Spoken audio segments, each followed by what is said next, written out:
What is up, guys? It is Quinn here, and I'm pretty excited about the video that I'm going to be going through today. So basically what I'm going to be doing is looking at the first round of fantasy football ADP and then kind of talking about the tough decisions at the running back position. I know a lot of you probably like to go running backs early and often. You want to lock down those workhorse running backs, round one, round two. Well, today we're going to be focusing in on round one, and there are going to be specific pockets, in round one, looking at like early round one, mid round one, late round one, where you're going to have the opportunity to be picking, between this player or this player. So we're going to be looking at kind of like three pairs of players who are going in the same overall range, breaking down the pros and cons of each of these guys. And then I'll kind of just be giving, my general thoughts on which player I would want in this spot. Because, nailing your first round pick is very, very important. If you swing and miss, on your first rounder, you pick a running back who doesn't live up to the potential, that can just really, really hinder your team. And it's just going to cap, the ceiling of your roster. And it will really limit how well your team is able to perform. So let's just jump right into like the first tough decision. And this is like pick number one, pick number two. If you're in the spot, you're going to be choosing between Jonathan Taylor and Christian McCaffrey. You have Jonathan Taylor kind of going as the consensus 101. McCaffrey's like 102, 103. He's probably going 101 in a few leagues, but typically you're going to see JT at that number one spot. So we're going to start it off here talking about Jonathan Taylor. And the first pro for JT is he is the reigning running back one. We saw him finish as the RB1 in total points last season, 21.9 PPR points per game. That was second behind Derrick Henry, but he only played in 8 games. It's like less than half the season. Are we really going to count that? So he was the RB1. He was the guy last year. Rushed for over 1,800 yards, caught 40 passes for 360 receiving yards, and then scored 20 total touchdowns. So you like to see it. He's finished as the RB1, so now you're picking him there. He also is a very, very safe option. When we're looking at injury risk, I know a lot of people are very concerned about running backs getting injured, and injuries really can happen at any time. But when we're talking about like predicting injuries, Jonathan Taylor's not a guy where you're like, ooh, this is concerning me. He's had 3 college seasons, 2 NFL seasons, and in those 5 seasons combined, he has only missed 1 game. So it's possible he goes out there, gets unlucky, steps on someone's foot, messes up his ankle, but there's nothing, super concerning because he really just has not missed any time in his NFL career. Now, moving on to the one clear con here with Jonathan Taylor, for me, I think he lacks an elite ceiling, and it may kind of seem crazy to say that because I'm like, dude, he just finished RB1 last year. But hear me out. So last year, not trying to take anything away, it was a great season, right? But it was the lowest scoring RB1 season since 2015. Normally, we have a running back putting up like 24 plus points per game. He was under 22. And the reason why is like we just saw injuries to Christian McCaffrey, other guys like Dalvin Cook, Alvin Kamara kind of underperformed. So we really didn't have that huge boom. Saquon Barkley, didn't really do much. So for Jonathan Taylor here, he did finish as the RB1, but like, can he do that, 24 plus points per game? I don't know if he's ever going to have like top tier receiving upside. He was targeted 51 times last year. He's going to be competing with Naheem Hines for targets. A lot of these, elite running back ones, they're not in backfields where a running back is going to be taking away opportunities. So he was under 22 points per game last year. He scored 20 touchdowns, which is super impressive. Like, are we banking on that every single season? So I'm a little bit concerned that he is kind of capped out here. And so that would really be the one concern, is that he just doesn't give you that elite upside. Now moving over to Christian McCaffrey, starting off with his pros, I really have one here, and it's just that he has the highest ceiling of any player. When he is healthy, he is the best fantasy football player at any position, best running back. I'd take him over any wide receiver, any quarterback, any tight end. He is the guy. I don't really think anyone would refute that. Like, even if you're someone who picks Jonathan Taylor at the 101, if you knew that both players were going to be playing a full 16 or 17 game season, I'm guessing 100% of people would select Christian McCaffrey. I mean, in 2019, the dude averaged 29.4 PPR points per game, and that wasn't over like a 3 game stretch, a 5 game stretch. He averaged over 29 points per game over a full 16 game season. He's had multiple seasons with 100 plus receptions. He has that elite receiving upside, gets his production all over the place. So obviously that's the appeal here with Christian McCaffrey. And then the con, one clear kind of downside here, and it's just his recent injury history. I actually went more in depth on this in a video about a week ago, talking about like the injury prone myth. I think people really like to throw that word around. I think it gets overused, but this is something that I talked about in that video. So when we're looking at Christian McCaffrey seasons, going through college, he played in 12 out of 13 games as a freshman, 14 out of 14 as a sophomore, 11 out of 13 as a junior, and then he played in all 16 games in his first 3 NFL seasons. Then the last 2 years, the health has kind of fallen off. Played in 3 out of 16 in year 4, and then 7 out of 17 last year. But when we look at those injuries, there's nothing, super repetitive that makes me think he is injury prone.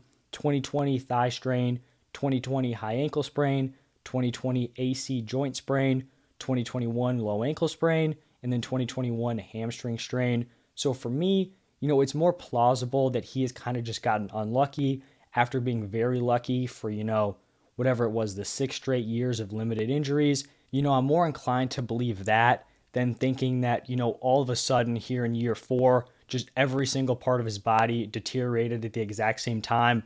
That just doesn't really make much sense to me. We're not seeing like one injury continue to happen.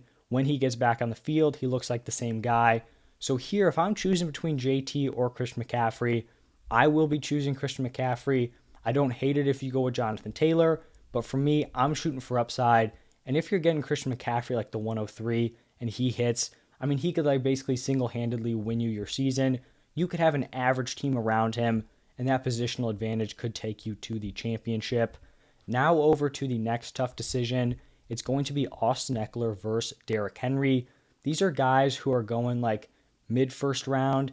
If you're playing in an RB heavy league, I could see them going, pick 4, pick 5, somewhere in that range. But starting off here with Austin Ekeler, on the positive side, we know he has elite receiving upside. He's seen 90 plus targets in 2 of the last 3 seasons.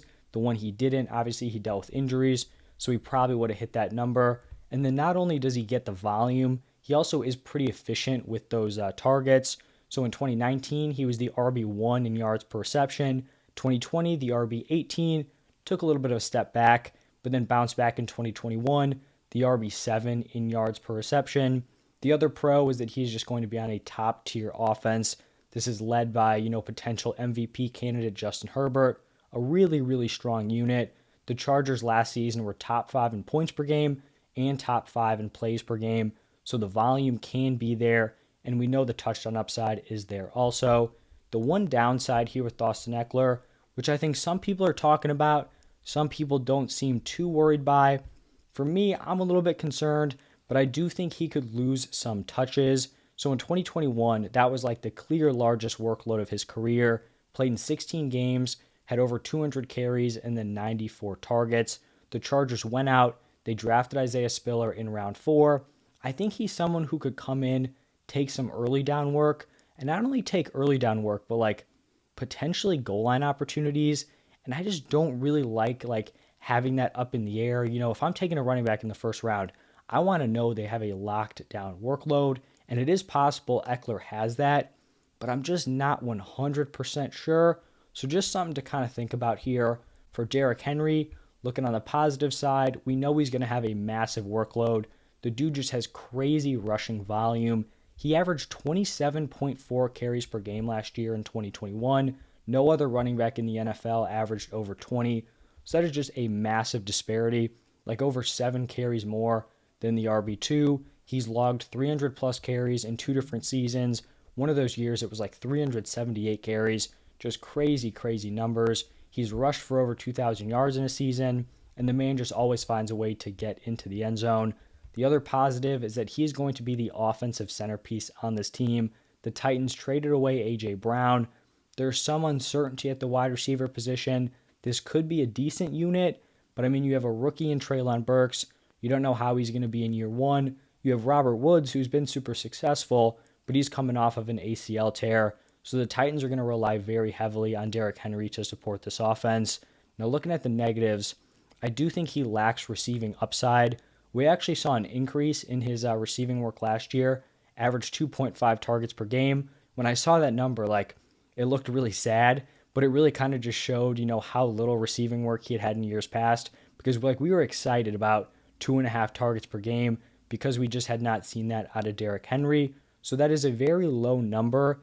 And unless he's repeating like 25 plus carries per game, I just think it's tough to see him having that elite ceiling, right? Because he was in like the 24 point per game range, but he did that, having 27 carries per game, which is not sustainable over an entire season. We saw it because he went down with injury. So I feel like they're going to, take down that carry number, which is going to cap his ceiling because he's not going to be getting, 50, 60 receptions like some of the players ahead of him. But even though Derrick Henry may lack that ceiling, I still am just going to kind of be inclined to go with him over Austin Ekeler because I know he's going to be like a key facet of this offense. Obviously, Austin Ekeler will be involved, but I'm just concerned you're kind of drafting a guy who may have like back end RB1, workload when you're kind of having to pay a premium price. Whereas with Derrick Henry, I just have less concerns. Yeah, it's possible he gets injured again, but he's been wildly healthy up until last season, so it's not really something I'm going to be banking on. So I would favor Derrick Henry at that price. And now on to the third and final kind of tough decision here. We have Najee Harris versus Dalvin Cook. They're kind of going in the mid to late first round range. And starting it off here with Najee Harris, my first pro is that he has a dual threat workload, a nice, amount of opportunities per season. Last year as a rookie, he was second in the NFL in rush attempts. And then at the running back position, he was tied for first in targets and was first in receptions. The other solid pro here is that he just doesn't have any competition in his backfield. There have been some reports that the Steelers may want to kind of take some opportunities away, maybe limit his workload. But like, I'm not super concerned about this, right? Because they don't have competition to actually like earn touches away from him. The only way he's limiting workload is like they're just giving away unimportant carries, to make sure he's not getting hurt. So this isn't a situation where you have a guy like Benny Snell or Anthony McFarland like earning carries away from Najee Harris. So he's going to be, losing a carry on 1st and 10 at the 50-yard line. Like, we don't really need that carry. I'd much rather have him on those valuable opportunities. He's going to be getting the receiving work. He will be in on the goal line. So, I like to see it, even though, you want him to have the most amount of opportunities as possible. If they're taking away, a few unimportant carries, like that 12 yards on 3 carries isn't going to make or break your fantasy football week. Now, moving on to the cons, I really feel like the one thing holding back Najee Harris is just the poor offensive unit around him. We have uncertainty at the quarterback position. Right now, it looks like Mitch Trubisky is going to be the guy going into week 1. Not sure if that sticks. Like, what does that even mean? I don't know. I don't think either of these players, Mitch or Kenny Pickett, are really strong options. So I think overall, this offense is not going to be very good. The offensive line is still very bad. Like, they didn't make the additions that I was kind of hoping for Najee Harris. So you're probably looking at limited efficiency once again, and then also limited touchdown upside. So even if he has a massive workload, like, I don't think he's going to be above 4.5 yards per carry, and I don't know if he's a candidate for like 15 plus touchdowns unless he just gets super fortunate and kind of hogs the touchdowns from that offense. Now moving over to Dalvin Cook, on the positive side, we're pretty confident he's going to have a massive workload. Looking at the last 3 seasons, his carries per game, 2019 RB7, 2020 RB2, and then 2021 RB3. And he's also averaged at least 3.8 targets per game over the past 4 seasons. So that was his lowest number over the last 4 years. The other upside here is I think he may have a new receiving role in this offense. I just talked about that 3.8 number. Like, that's decent usage, but that's not what's going to propel him to like super elite upside. Like, that's not going to give him a Christian McCaffrey level season. He would have to just be so dominant on the ground and then super lucky in the touchdown department to get there. But the Vikings appear to be going more pass heavy. They have, new coaching staff coming in. Justin Jefferson's already come out, basically, admitted to that. They're going to be more pass heavy. He's excited about it. It makes sense. We were hearing reports that Dalvin Cook was taking reps out wide in OTAs. I just think adding this new facet to Dalvin Cook's game could give him an even higher ceiling heading into the 2022 season. And then looking at his, problems, I would say the most glaring one is just his shoulder concerns.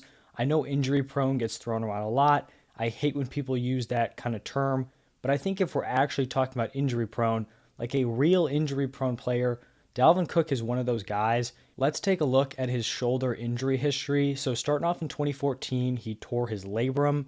Then he did the same thing in 2016, and then he had a shoulder AC joint sprain in 2019.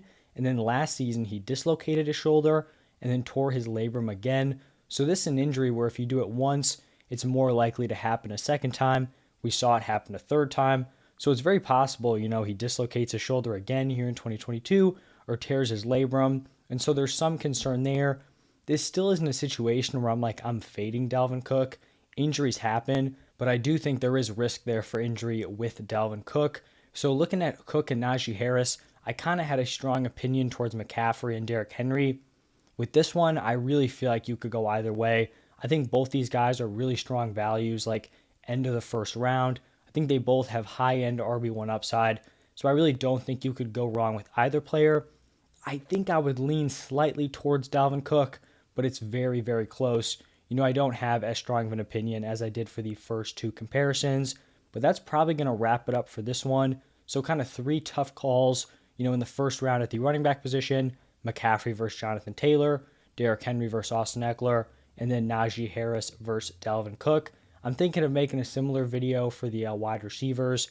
So maybe first round wide receivers, maybe get into the second round. We'll see. You kind of have Cooper Kupp and then Justin Jefferson, Jamar Chase, Devontae Adams, Stephon Diggs, those kind of guys. So let me know if you want to see that video. Let me know your thoughts on this one. What players are you taking? Early first round, mid first round, and then late first round. Let me know down below in the comment section. Hope you guys enjoyed. Hit that like button, subscribe to the channel. But thank you guys for stopping by, and I'll see you in the next one.